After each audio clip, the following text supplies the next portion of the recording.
Hello friends, welcome to Universe classes. स्वागत है आपका यूनिवर्स क्लासेस में। कुछ लोग ऐसे होते हैं जो तैयारी भी करते हैं और उनको डर भी लगा रहता है।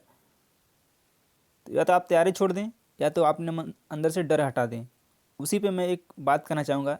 जब आंखों में अरमान लिए मंजिल को अपना मान लिया, है मुश्किल क्या आसान क्या, जब ठान लिया तो ठान लिया। जिस चीज़ को करने का आपने मन बना लिया, उस राह पर चल पड़े हैं, तो आपके मन में डर नहीं होना चाहिए। ये कोट यही सिखाता है कि जब आप किसी चीज़ को ठान लेते हैं करने की, तो आपके मन में कहीं भी असफल होने का डर नहीं होना चाहिए और लगातार उस पर मेहनत करते रहना चाहिए, जिससे कि आप सफल हो सकें। हम लोग यूपी टेट के लिए प्रैक्टिस कर रहे हैं, हिंदी की प्रैक्टिस सेट, जो कि काफ़ी अच्छी प्रैक्टिस सेट है। इसमें हम लोग आज डिस्कस करेंगे पांचवा practice set. Very important question है, जो कि आपको एच इसी तरह के क्वेश्चन एग्जाम में मिलेंगे। तो आप स्किप ना करें, वीडियो को पूरा देखें और आपको मज़ा आने वाला है। क्वेश्चन 15 है, लेकिन इसको व्याख्या से सुनेंगे आप लगभग 25 से 30 क्वेश्चन हो जाते हैं। चलिए शुरुआत करते हैं। इसके पहले कि आपने नहीं देखा है वीडियो, तो आपको डिस्क्रिप्शन में लिंक मिल जाएगा, वहाँ से आप सारी वीडियो को देख सकते हैं। आइए शुरुआत करते हैं क्वेश्चन की। कक्षा 1 और 2 के बच्चों के लिए आप किस तरह की कहानी का चयन करेंगे, जो बहुत छोटी हो, जिसमें बहुत सारे पात्र हों, जिसमें 2 ही पात्र हों, या फिर जिसके शब्दों, वाक्य और घटनाओं के वर्णन की शैली चित्रात्मक हो।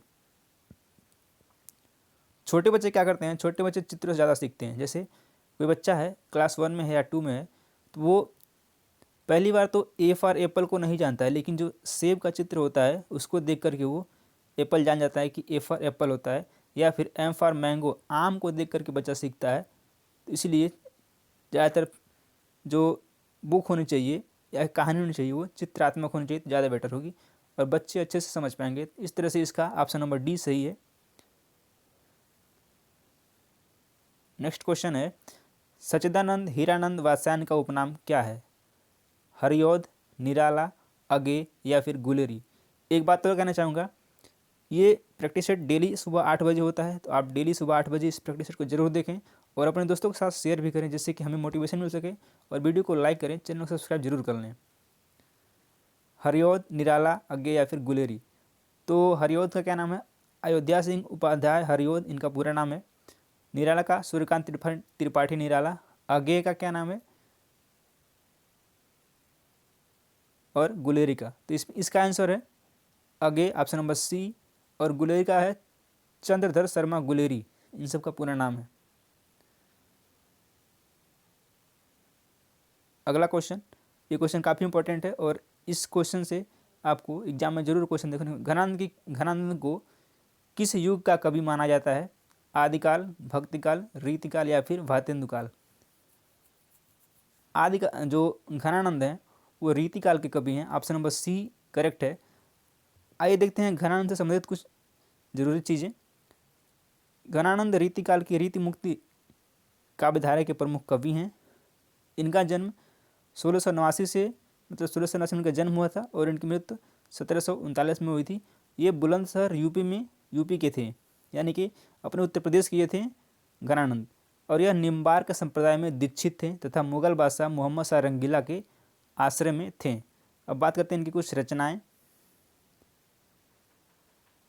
सुजान सार, इश्कलता, बिरही लीला, वियोग बेली, कोकसार, कृपाकंद, रसकेली वल्ली, इनकी ये सारी रचनाएं हैं, याद रखें। नेक्स्ट क्वेश्चन है, निम्नलिखित में से शुद्ध वर्तनी का वाला शब्द है? आशीर्वाद, आशीर्वाद, आशीर्वाद या फिर आशीर्वाद। तो इसका जो करेक्ट आंसर है ऑप्शन नंबर बी। आशीर्वाद लिख के आप वो पे रेफर लगा देंगे तो आशीर्वाद हो जाएगा, ना कि ये, इसमें छोटी की मात्रा है। ये भी नहीं, ये भी नहीं, ऑप्शन नंबर बी करेक्ट है। सूर्योदय शब्द का संधि विच्छेद क्या है? सूर्यो प्लस उदय, सूर्य प्लस उदय, सूर्य प्लस उदय या फिर सूर्य प्लस उदय, ये बताना है। तो इसका संधि विच्छेद है सूर्य प्लस उदय, option number B is correct. और इसमें गुण संधि है। यदि पूछ ले कि सूर्योदय में संधि कौन सी है, तो आपको बतानी है कि सूर्योदय में गुण संधि है। परमाल रासो किसकी रचना है? नल सिंह, नरपति नाल, चंद्रवरदाई या फिर जगनिक। तो परमाल रासो, ये इसको आलाखंड भी कहते हैं, आलाखंड। या फिर आल्हखंड। और ये रचना है जगनिक की। बात करते हैं नलपति नल सिंह की कौन सी रचना है, तो इनकी है विजय पाल रासो, नल सिंह की रचना है। नलपति नाल की रचना जो क्या है, इनकी रचना है विशल देव रासो। और चंद्रप्रदाय की पृथ्वीराज रासो, ये रचनाएं हैं। इसका आंसर डी है।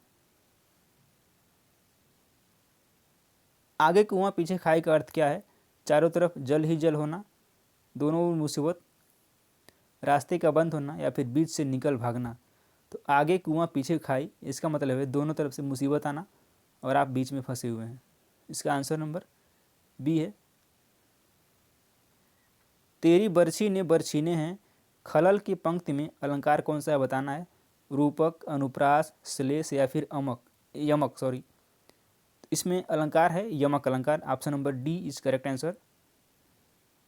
यथाशक्ति में समास बताना है, अव्ययी भाव समास, तत्पुरुष समास, द्विगु समास या फिर कर्मधारय समास। यथाशक्ति का मतलब क्या होता है, शक्ति के अनुसार, ये हो जाएगा। इसका मतलब है शक्ति के अनुसार। और ये अव्ययी भाव समास है। Option number A is correct answer है। उत्कर्ष का विलोम क्या है, पतन, अपकर्ष, अपभ्रष्ट या फिर विकर्ष। तो उत्कर्ष का विलोम अपकर्ष है। और पतन का उत्थान होता है, इसका उत्थान हो जाएगा।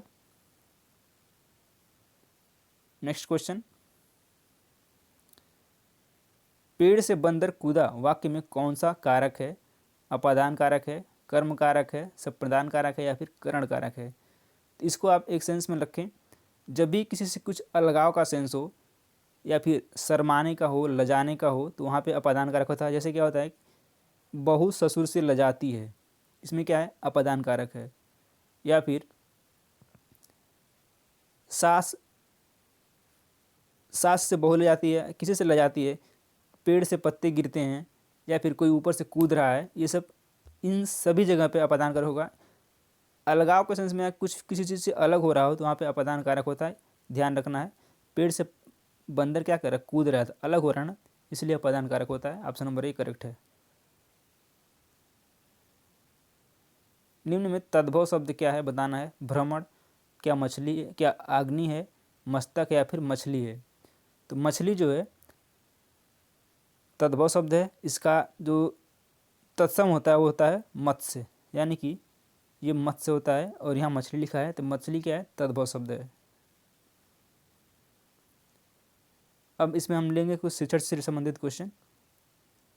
पठन पाठन के अंत में ऐसे अभ्यास एवं गतिविधियाँ जो बताना है कि क्या सरल भाषा वाले हों, बच्चों को स्वयं कुछ करने और सीखने का अवसर प्रदान करें, केवल पाठ से ही संबंधित हो, पाठ पर बिल्कुल आधारित न हो, डी तो बिल्कुल नहीं होगा।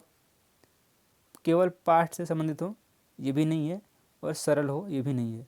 ये होगा बच्चों को स्वयं कुछ करने और सीखने का अवसर प्रदान करें। Option number B is correct answer of this question. भाषा सीखने सिखाने के संदर्भ में गृह कार्य का उद्देश्य क्या होना चाहिए। जब भी आप पढ़ाते हैं, बच्चों को सिखाते हैं लैंग्वेज, तो उसमें जो आप होमवर्क देते हैं उसका उद्देश्य क्या होना चाहिए। सीखने को विस्तार देना, बच्चों को काम में व्यस्त रखना, अभिभावकों को प्रसन्न करना या फिर कापियाँ भरवाना। जब आप टीचर बन जाएंगे तो आप किस तरह से बिहेव करेंगे, उसी पे ये क्वेश्चन है। तो आप जब भी उसको होमवर्क देंगे तो उस क्या करेंगे कि उसका कुछ सीखने का विस्तार, मतलब कुछ और सीखे, यही ना करेंगे। तो ऑप्शन नंबर ए करेक्ट है। लास्ट क्वेश्चन है, डिस्ग्राफिया किससे संबंधित है। पठन विकार है, क्या गणित संबंधी विकार है, लेखन संबंधी विकार है या फिर बोलने में कठिनाई। तो इसमें 4 क्वेश्चन बनेंगे। पठन विकार को बोलते हैं डिस्ग्राफिया सॉरी डिसलेक्सिया, पढ़ने में जो कठिनाई हो रही है उसे डिसलेक्सिया बोलते हैं, यानी कि यहाँ पर हो जाएगा डिसलेक्सिया, पठन विकार। गणित संबंधी विकार को बोलते हैं डिसकैलकुलिया। गणित में क्या होता है, कैलकुलेशन होता है, तो इसलिए गणित से डिसकैलकुलिया याद रखेंगे, ये होता है गणित संबंधी।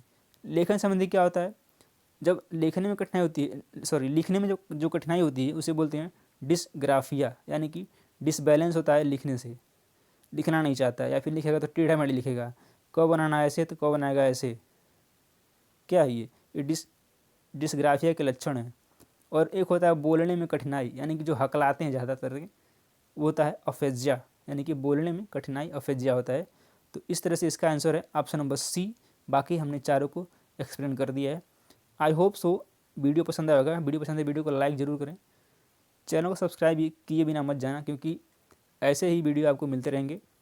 और हम जैसे ही 20 क्वेश्चन 20 प्रैक्टिस सेट कर लेंगे, उसके बाद हम अरेंज कर रहे हैं, हो सकता है 15 फिर या फिर 18 को मैराथन देंगे हिंदी की पूरा कंप्लीट चैप्टर, जिसमें से आपको पूरा का पूरा क्वेश्चन वहाँ से मिल जाए। वीडियो देखने के लिए पूरा बहुत बहुत धन्यवाद। आपका दिन शुभ हो। धन्यवाद।